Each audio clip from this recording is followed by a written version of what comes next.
Donc voilà, j'ai tricoté les mailles de la tige.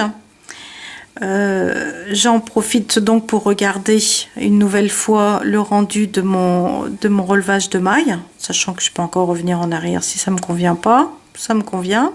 J'en ai profité pour mettre le premier marqueur, celui qui m'indiquera ceux qui m'ont. Il y a deux marqueurs qui m'indiqueront les diminutions du gousset. Donc ils sont apposés juste avant le motif de la tige. Enfin, juste avant les 31 mailles que l'on avait laissées en attente. Voilà, ici. Et je vais maintenant relever les mailles du gousset de l'autre côté. Mais avant cela, je vais relever une maille pour fermer le coin. Puisque là, on prend dans l'autre sens. On commence par celle-ci. Donc, j'en ai relevé une sur le côté gauche. Donc, il faut que j'en relève une également sur le côté droit.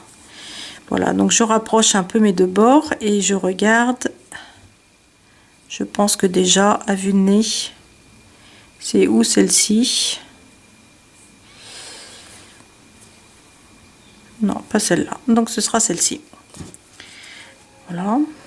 Donc, c'est pareil, je vais la twister. Et je serre bien. Ah, je l'ai mal... Voilà. Je tire bien. Et ensuite, je vais relever mes 15 mailles. Voilà, les 15 mailles du contrefort droit sont également relevées. Donc, plus celle pour fermer le coin, j'en ai 16, de même que l'autre côté. Donc, je me retrouve à mon point de départ. Et donc, on va à nouveau tricoter en talon. Petite précision, bien entendu, il n'est plus nécessaire de glisser la première maille. Maintenant, on tricote en rond, sachant que la semelle, le talon se tricote en jersey, donc toujours maillant droit, et que l'on continuera le motif sur le dessus du pied. Voilà, donc en ayant bien préparé ainsi mon Magic Loop, on voit le dessin du gousset qui se dessine, et donc les diminutions qui vont avoir lieu ici, de chaque côté. Au niveau des marqueurs, comme l'indique le patron. Et donc petit à petit, le triangle va se refermer et on va se retrouver à tricoter uniquement le pied. Donc pour conclure la vidéo sur le gousset, je vous montre un rang A qui est le rang de diminution. Le rang B, on tricote tout à l'endroit pour les pieds, pour les mailles de la semelle et puis en motif pour les mailles du dessus. Comme c'est le premier rang que je tricote, où je tricote les mailles que j'ai relevées, si j'avais trouvé que le rendu n'était pas suffisamment fermé, qu'il était trop ajouré, j'aurais pu, dans ces cas-là, vriller, tricoter par le brin arrière, tout simplement les mailles relevées. Et donc, dans ces cas-là, j'aurais fait comme les mailles en droit torse, j'aurais tricoté ainsi. Voilà, en insérant mon aiguille dans le brin arrière. Et j'aurais eu ainsi ce motif de maille torse qui aurait encore plus resserré les brins de mes mailles. Bon là, dans le cas présent, j'en ai pas besoin. Donc je ne l'ai pas fait. Mais surtout, si vous trouvez que ici, il y a un rang beaucoup trop ajouré, que cela donne un effet trop dentelle, en tout cas, ou en tout cas qui ne vous plaît pas, surtout n'hésitez pas à faire ici des mailles en droit torse. Hein. Donc c'est l'occasion jamais de le faire, ensuite on ne pourra pas revenir dessus. Donc on va s'arrêter à 2 mailles du marqueur, voilà, et on les tricote ensemble. Donc les diminutions se font que d'un seul côté du marqueur.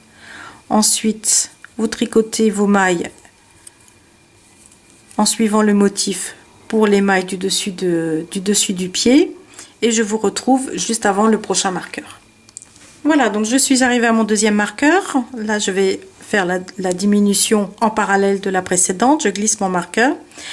Donc pour avoir une diminution penchée dans le bon sens, cette fois on adopte la glisser glisser tricoter.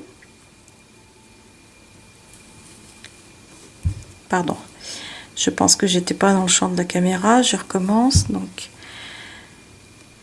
glisser, glisser et tricoter les 2 mailles ensemble, glisser par le brin arrière. Voilà, et ensuite on continue. Donc là, on en est au premier rang de tricotage des mailles relevées. Donc là, la même chose que de l'autre côté. Si vous trouvez que le jour est trop important, vous les tricotez par les brins arrière, comme des mailles en droit torse. Voilà, pour avoir cet effet-là. Donc on voit quand même que c'est un peu plus fermé que là. Moi, j'aime bien aussi l'effet dentelle. Je trouve que ça donne un petit rang de motif, un petit jour. Un petit effet. Donc c'est vrai que je n'adopte pas ce principe systématiquement. Et dans le cas présent, c'est pas nécessaire. Mais surtout, n'hésitez pas à le faire. Voilà. Voici le rendu après un premier rang de diminution de gousset. Donc les diminutions, on les voit ici. Voilà. Voilà, correctement penché. Et donc, ça vous donnera au final ce dessin-là. Ici et ici. Donc je vous laisse travailler les goussets de vos deux chaussettes, car j'espère que vous avancez en parallèle les deux pour ne pas souffrir du syndrome de la deuxième chaussette et vous retrouver avec des paires de chaussettes uniques. Et je prépare une petite vidéo pour la diminution des orteils et le grafting, mais ce sera pas dans les jours qui viennent. Voilà.